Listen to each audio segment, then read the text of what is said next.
All right, all right, all right, all right, family. Listen, happy Sunday, happy Sunday, happy Sunday. It is day number 5 of International Stress Awareness Week. And listen, this one is early today, y'all, because I got a long day of travel today. So I want to make sure I got this out. I'm well in advance of my actual travel happening very shortly. But um, here's the thing, as we've been talking about stress and how it can impact us, we've talked about how stress can actually kill, like it literally destroys the parts of us on the inside. It weakens our immune system. It creates fatigue. It creates illness. It can create heart problems, ulcers. Like, our stress has a significant impact on our who-ness, who we are and how we show up. And I've been coming here every day to give you some tips, some things to think about as you walk through your own stress journey to reduce it, eliminate it, or manage it. So today's tip is going to be one that's going to require a little bit of work, okay? Today's tip to reduce your stress is to find a way to have emotional releases. What does that mean? As women, we carry a lot of weight, right? There's a lot of things we carry. We carry the weight of our families, we carry the weights of our communities, the weights of our job. We carry the weight of a lot of things.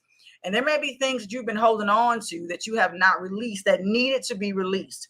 Maybe you have a space where you were upset with somebody and you ain't never told them that you were upset with them. And what I'm saying is, it doesn't mean you have to have a conversation with that person necessarily, but you need to have an emotional release. One of my favorite ways to emotionally release things is through journaling and writing. And I'm going to tell you, not just typical journaling and writing, non-dominant hand writing. So if I'm right-handed, I'm writing a letter with my left hand to release the emotional stress, the emotional weight of whatever that issue might be in a relationship. At the end of this letter, you're going to write it and first tell the folks whatever it is that's happened. This is what you're upset about. This is what you've been holding on to. But at the end of it, you're going to say, what resolve do you want? I want to forgive you. Forgiveness is a huge emotional release if that's what you desire. Remembering it's never for the other person, it's always for you. So forgiveness is a gift you get to give yourself when you find yourself in a place that you're holding on to something that's no longer serving you. That will reduce your stress, ladies. Forgiveness. So as you're writing this letter, you're saying what happened, you're saying what resolve you want. I want to forgive you. I want to move on. I want to be free, whatever the case may be. When you finish writing it, it's chicken scratch because it is a non-dominant hand letter. So you take it, you rip it up, and you throw it away. You release it in a figurative sense as well as a literal sense in those moments. Like, when I say that is powerful, I can't say enough. The non-dominant hand letter writing technique is extremely powerful and something that I encourage you to consider. The other opportunities you have here is emotional releases, whether it's writing, it's or journaling.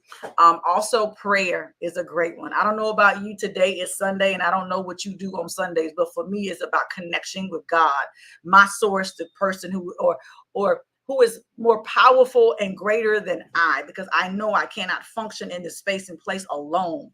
And for me, spending time in prayer, spending time in Bible study, that is an emotional release for me because I'm able to connect. And the other piece for me is using meditation. While we talk about that on another day, it also is a space for emotional release because you connect to yourself.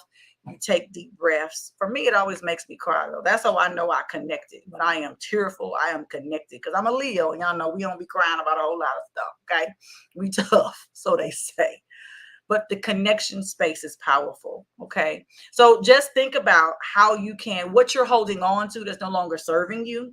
What are you holding on to that is literally turning against you on the inside, that's causing you duress and stress? Remember, there's eustress and distress. I'm talking about what's causing you distress.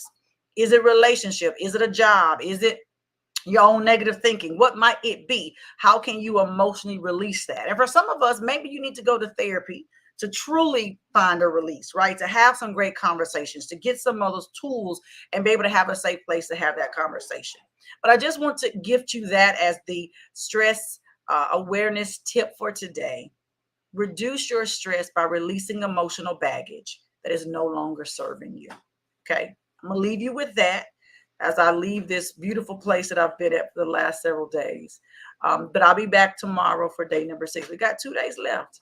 So find a way to emotionally release in the next 24 hours and see what happens. Okay. All right, ladies. Have a great rest of your Sunday, and I'll see you tomorrow. Bye-bye.